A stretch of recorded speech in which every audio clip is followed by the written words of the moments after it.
Сносить или оставить? Стены трещат по швам, потолок осыпается. Жители дома по улице Интернациональная живут в постройке 41-го года. Ветхое жилье несколько лет не могут признать подлежащим сносу. Однако в этом году документ о том, что дом необходимо расселить, все же пришел. Но с разницей в несколько дней жильцы получают уведомление, что дом все-таки не аварийный. Подробности запутанного документами дела в следующем материале.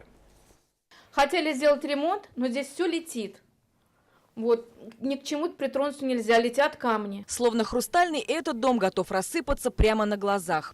Бурые потолки и облупившаяся звездка. А без того потрескавшиеся стены еще больше расходятся по швам каждый раз, как проезжает поезд. Недалеко от дома проходит железная дорога. Отродясь, здесь не было горячей воды. К спартанским условиям вроде бы приспособились, только находиться в здании, которое дышит на ладан, уже небезопасно.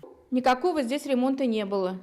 Все, ждем обещания. Каждую весну ждем. На расселение, ваш дом на расселение. Даже в ЖО некоторые приходят, приходят слесаря по свету, значит, проверяют. Говорят, когда же ваш дом уже расселен? Что это такие условия? Мы говорим, так мы с удовольствием. Как после бомбежки и подъезд дома. На днях во время дождя от сырости обвалился потолок. Да и в каждой из 18 квартир того и гляди, что-нибудь обрушится. Вот еще потолок висит там с полпотолка. Если там или жена, или я там буду стоять, пожалуйста. Скоро или что? Капитального ремонта в этом доме не было с момента его постройки. Периодически предпринимались временные меры по спасению этого здания. Так, в прошлом году треснувшую стену подъезда пытались склеить монтажной пеной. Правда, особого результата это не принесло. Хождение по инстанциям тоже оказалось безрезультатным. Статус дома чудесным образом менялся. Сейчас на руках у жильцов два противоречащих друг другу письма.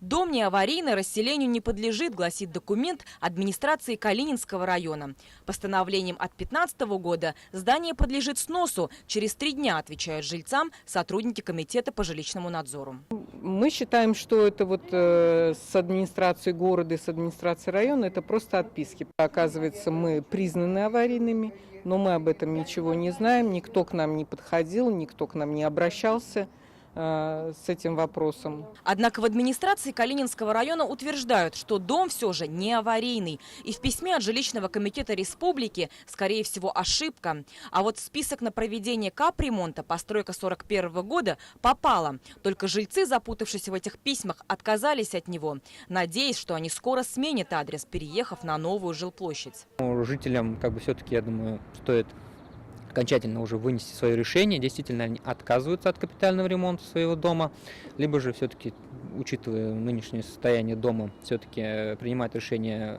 включить его, вернее не включить, а продолжить работу в рамках регионального оператора по капитальному ремонту и продолжить работы. О разговоре с представителем администрации мы сообщили жильцам дома по улице Интернациональной. Выяснив, что их жилье и правда не в статусе аварийного, жители полуразрушенного здания начали звонить в различные инстанции. Сегодня им все же пообещали помочь разобраться в этих документах. Поэтому надежду, что в скором времени они будут паковать чемоданы для переезда, пока не теряют. Динара Таймасханова, Дан Хамитов, новости, Уфа.